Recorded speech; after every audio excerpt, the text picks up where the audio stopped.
بسم اللہ الرحمن الرحیم ایاک نعبد و ایاک نستعین. شکریہ. آرام سے اب آپ اپنی کرسیوں پہ بیٹھ جائیں. آرام سے بیٹھ جائیں.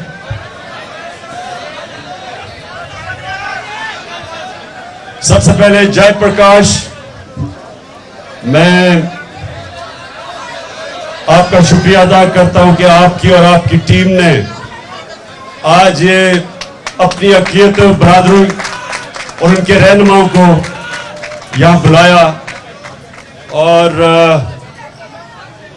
اور ہم تھوڑی خاموشی بیٹھ جائیں.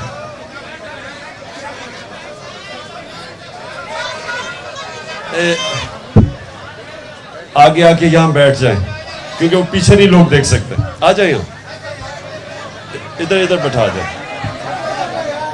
نہیں پیچھے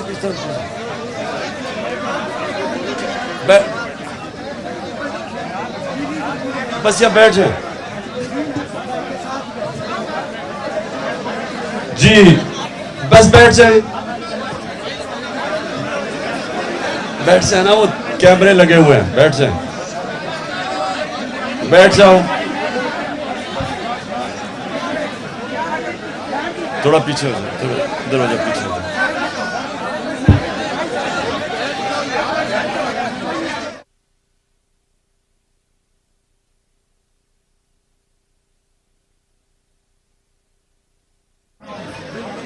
آرام سے.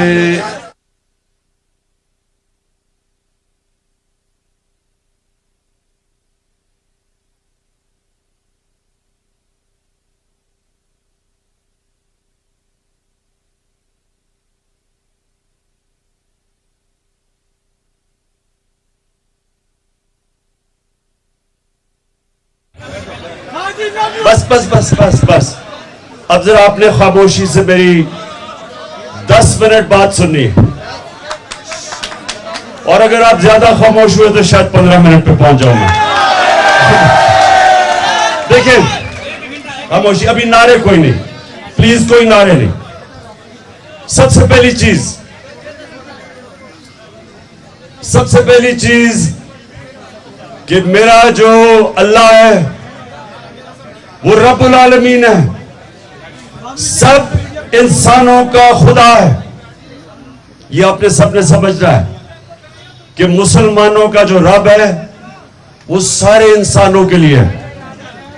اور دوسری چیز اس سے بھی زیادہ ضروری آپ کو سمجھنا ہے کہ ہمارے جو اللہ کے پیغمبر نبی صلی اللہ علیہ وسلم وہ رحمت العالمین ہیں. وہ سارے انسانوں کے لیے رحمت بن کے آئے تھے. یہ ضروری آپ کو سمجھنا ہے کیونکہ کوئی بھی ہمارا دین سمجھ ہی نہیں سکتا اگر اس کو اس چیز کی سمجھ نہ ہو کہ ہمارا رب سب انسانوں کے لیے ہے، اور جو ہمارے پیارے نبی صلی اللہ علیہ وسلم وہ سارے انسانوں کے لیے رحمت بن کے آئے تھے. ادھر سے شروع کرتے ہیں کیونکہ یہ بڑی میں نے ساری دنیا دیکھی ہے، اور میں نے مجھے بڑے افسوس سے یہ دیکھنا ہے کہ ہر جگہ کہیں زیادہ کہیں کم، لیکن انسانوں کے خلاف صرف اس لیے نفرت کہ یا ان کا رنگ فرق ہے اور یا ان کا دین فرق ہے. اس کی وجہ سے نفرت انسانوں کے ساری دنیا میں ہے، کہیں زیادہ کہیں کم، اور کئی دور میں زیادہ اور کسی دوروں کے اندر کم، لیکن ہے ساری دنیا میں. ابھی امریکہ کے اندر میں پڑھ رہا تھا، نیو میکسیکو میں 4 مسلمانوں کو مار دیا صرف اس لیے کہ وہ مسلمان تھے. ان کو قتل کر دیا. اسلاموفوبیا جس کو ہم کہتے ہیں. تو یہ ساری دنیا کا مسئلہ ہے. لیکن جب ایک مسلمان ملک اپنے دین کے اوپر چلتا ہے، اور جب وہ یہ سمجھ آتا ہے کہ اس کا خدا سب انسانوں کا خدا ہے، اور جب اس کا جو پیغمبر آخری اللہ کے پیغمبر وہ سارے انسانوں کے لیے رحمت بن کے آئے تھے. ادھر سے شروع کرتا ہے ہمارا دین. دوسری چیز، ہمارے دین کے اندر انسان برابر ہے. اور جو مدینہ کی ریاست اس کے اوپر ہم کیوں دیکھتے ہیں؟ کیونکہ وہ ہمارے نبی صلی اللہ علیہ وسلم نے مسلمانوں کی پہلے ریاست بنائی تھی. اب آپ سب کے لیے کہ اس ریاست میں کیا ہوا، ہمارے نبی نے ایک چارٹر سائن کیا. یہودی بھی تھے، مسیح بھی تھے، جتنے بھی انسان تھے ان کے ساتھ انہوں نے چارٹر آف مدینہ سائن کیا، جس کو کہتے ہیں میثاق مدینہ. اور اس میں سب کو برابر کے شریک بنایا. پھر ایک چیز اور جو میں بار بار لوگوں کو بتاتا ہوں کہ ہمارا دین شروع کدھر سے ہوا تھا. 4 خلیفہ جو ہمارے نبی صلی اللہ علیہ وسلم کے بعد آئے، ان میں سے 2 خلیفہ وقت عدالت میں پیش ہوئے. جو ہماری مسلمان جو ایک بہت بڑی ہستی مسلمانوں کی حضرت علی رضی اللہ تعالی، وہ عدالت میں جاتے ہیں اور ان کا کیس ہوتا ہے ایک اقلیت سے، یہودی سے. اور وہ آپ یہ سمجھیں کہ خلیفہ وقت ہیڈ آف سٹیٹ ایک اقلیت کے ساتھ عدالت میں جاتے ہیں. پہلے تو یہ سوچیں کہ کتنی آج دنیا میں ملک ہیں جدھر ہیڈ آف سٹیٹ ایک عام اقلیت کے ساتھ عدالت میں پریزنٹ ہوگا. کتنے دنیا میں ملک ہیں، بڑے بڑے ملک ہیں، ویسٹرن ڈیموکریسیز ہیں. آپ کو بھی تصور کر سکتے ہیں کہ ایک اقلیت کے ساتھ وہ عدالت میں پریزنٹ ہو. اور لیکن اس سے بھی آگے بات کہ وہ جو کیس ہے وہ قاضی وہ فیصلہ خلیفہ وقت کے خلاف دے دیتا ہے. اور وہ یہ کہتا ہے کہ میں آپ کی بیٹی کی، کیونکہ آپ کے بیٹا گواہ ہیں، ان کی میں گواہی قبول نہیں کرتا. سو کتنی دنیا کے اندر یہ ہوگا آج کل کہ میں آج بات کر رہا ہوں 21ویں صدی میں کہ آپ کتنے ملکوں میں یہ ہو سکتا ہے کہ ہیڈ آف سٹیٹ ایک مائنورٹی سے عدالت اس کے خلاف فیصلہ کر دے. تو یہ ادھر سے ہم شروع ہوئے تھے. ہمارے انصاف کا نظام ادھر تھا، اور اقلیت انسان برابر تھے مسلمان معاشروں میں. اور ہم ایک اور چیز پہ آتے ہیں. ابھی رائے پرکاش نے بات کی کہ جو فورسڈ کنورژنز ہیں، کہ زبردستی لوگوں کو سندھ میں خاص طور پہ کہ لڑکیوں کو زبردستی مسلمان کر لیتے ہیں. دیکھیں قرآن کی واضح آیت ہے، دین میں کوئی زبردستی نہیں. یہ اللہ کا فرمان ہے. جب بھی کوئی مسلمان یہ کرتا ہے وہ اپنے دین کے خلاف جاتا ہے، وہ اللہ کے فرمان کے خلاف جاتا ہے کہ زبردستی کسی کو دین کی طرف لے آئے. جو ایمان ہے یہ سارے سمجھے کہ اللہ قرآن کے اندر اپنے حبیب کو، جو انسان جس سے اللہ سب سے زیادہ پیار کرتے تھے، نبی صلی اللہ علیہ وسلم کو کہتا ہے کہ اے نبی تمہارا کام ہے صرف پیغام دینا.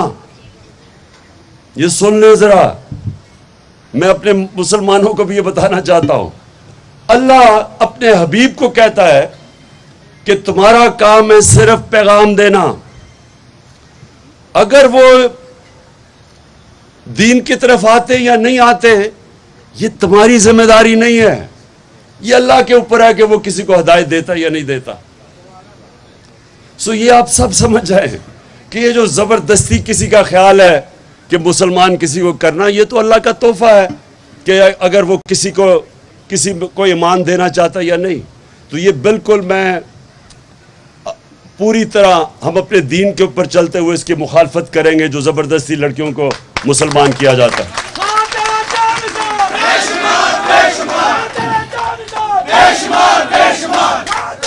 بس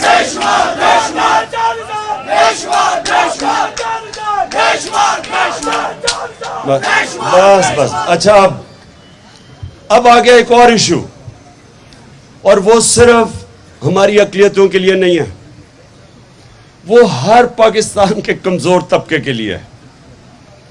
دیکھیں انصاف ہوتا کیا؟ انصاف کا مطلب ہوتا ہے کہ کمزور اور طاقتور قانون کے سامنے ایک برابر.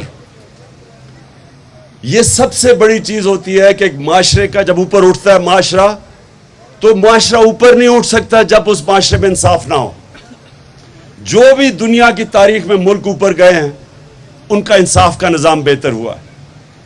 بلکہ ہمارے ایک بہت بڑا مسلمانوں کا عالم ابن خلدون, وہ کہتا ہے کہ میرا سارا جو تجزیہ ہے قرآن کا, اس کے بعد میں ایک نتیجے پہ آیا ہوں کہ اللہ نے انسان کو دنیا میں بھیجا ہی ایک وجہ سے ہے, انصاف قائم کرنے کے لیے. جانوروں کے معاشرے میں انصاف نہیں ہوتا, وہ مائٹ از رائٹ ہے, جو طاقتور ہے وہ قانون سے اوپر ہے, جو کمزور ہے اس کو کوئی پوچھتا نہیں ہے, اس کو انصاف نہیں ملتا. انسانی معاشرہ ہوتا ہی تب ہے جب اس میں انسانیت ہو اور اس میں انصاف ہو.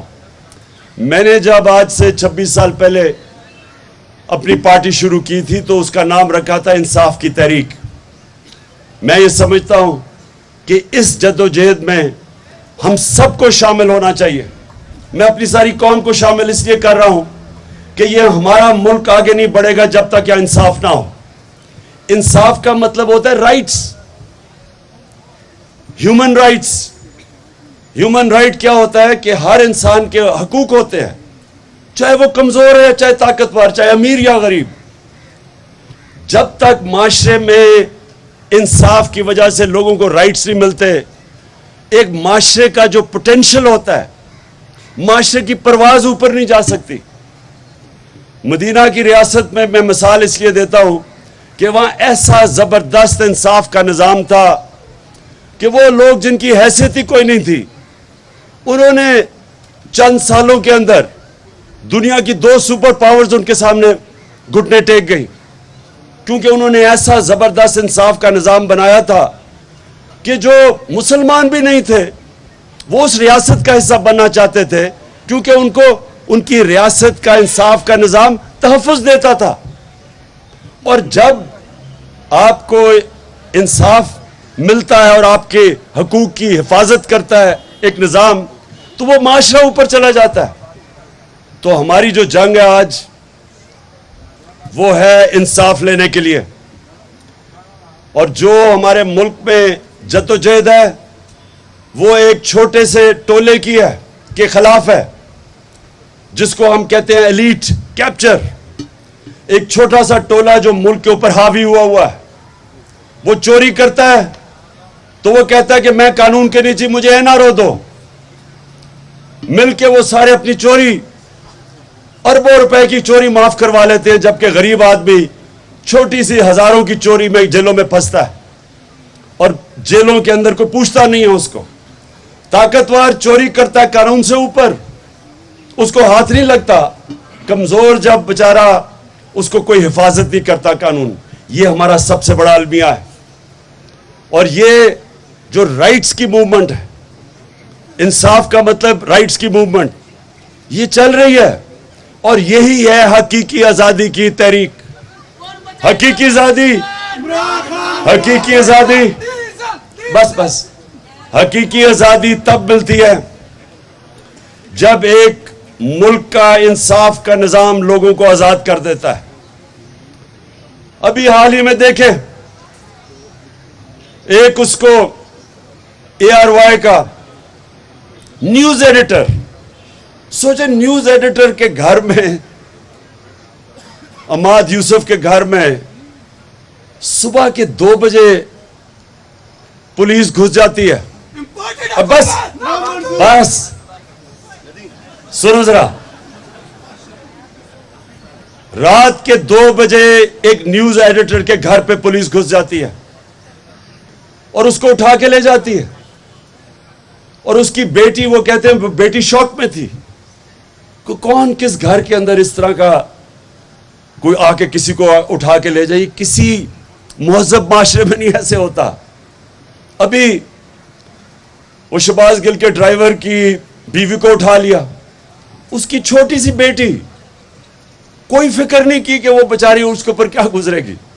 ایک منٹ سنیں, بات یہ ہے کہ جب ایک ملک کے اندر انصاف کا نظام نہیں چل رہا ہوتا, وہ لوگوں کی حفاظت نہیں کرتا, طاقتور جو مرضی کر لیتا ہے, جس کی لاٹھی اس کی بھینس, جنگل کا قانون. یہ ہے ہم سب کی سٹرگل. میں انشاءاللہ پرسوں 13 تاریخ کو لاہور کے اندر ہاکی سٹیڈیم میں پاکستان کی حقیقی آزادی کا ہم جلسہ بھی کریں گے, جشن بھی بنائیں گے, اور اپنی قوم کو بتائیں گے کہ حقیقی آزادی لیتے کیسے, حقیقی آزادی ہوتی کیا.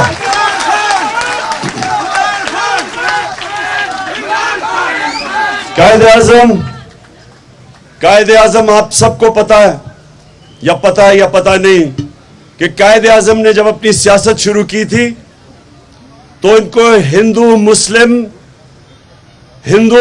ایمبیسڈر سمجھا جاتا تھا, یونٹی ایمبیسڈر, کہ وہ ہندو اور مسلم کو اکٹھا کریں گے. یہ یاد رکھیں کہ قائد اعظم کی جو شروع کی سیاست تھی, ان کی کوشش تھی کہ ہندو مسلم مل کے انگریزوں سے آزادی لیں, انگریزوں سے آزاد ہوں. اور پھر کیا ہوا, ان کو آہستہ آہستہ یہ خوف آنا شروع ہو گیا کہ وہاں ایسے لوگ تھے, وہ جو کانگریس کے اندر ایسے لوگ تھے جو کہ صرف یہ دیکھ رہے تھے کہ وہ سب کے لیے, اقلیتوں کے لیے آزادی نہیں چاہ رہے تھے, وہ صرف ہندوؤں کے لیے آزادی چاہ رہے تھے. ادھر اختلاف ہوا ان کا. وہ چاہتے تھے کہ سارے ہندوستان کے لوگوں کو آزاد ہو. تو ان کو خوف آنا شروع ہو گیا کہ انگریز کی غلامی کے بعد ہم ہندو کی غلامی میں چلے جائیں گے. اس لیے انہوں نے آزادی کی سٹرگل کی تھی اور پاکستان بنانا ہے, اس لیے پاکستان موومنٹ میں شرکت کیے تھے. ہم بھی اپنے ملک کے اندر, یہ ہمارا جو ملک بنا ہے, ہم یہ سب کے لیے ہے. اس میں ہم ساری اقلیتوں کو برابر کے شہری سمجھتے ہیں, اور اس لیے پاکستان بنا تھا. اگر ہندوستان میں قائد اعظم کو یہ ہو جاتا کہ ہم برابر کے شہری رہیں گے, تو وہ تو شروع میں کانگریس کا حصہ تھے.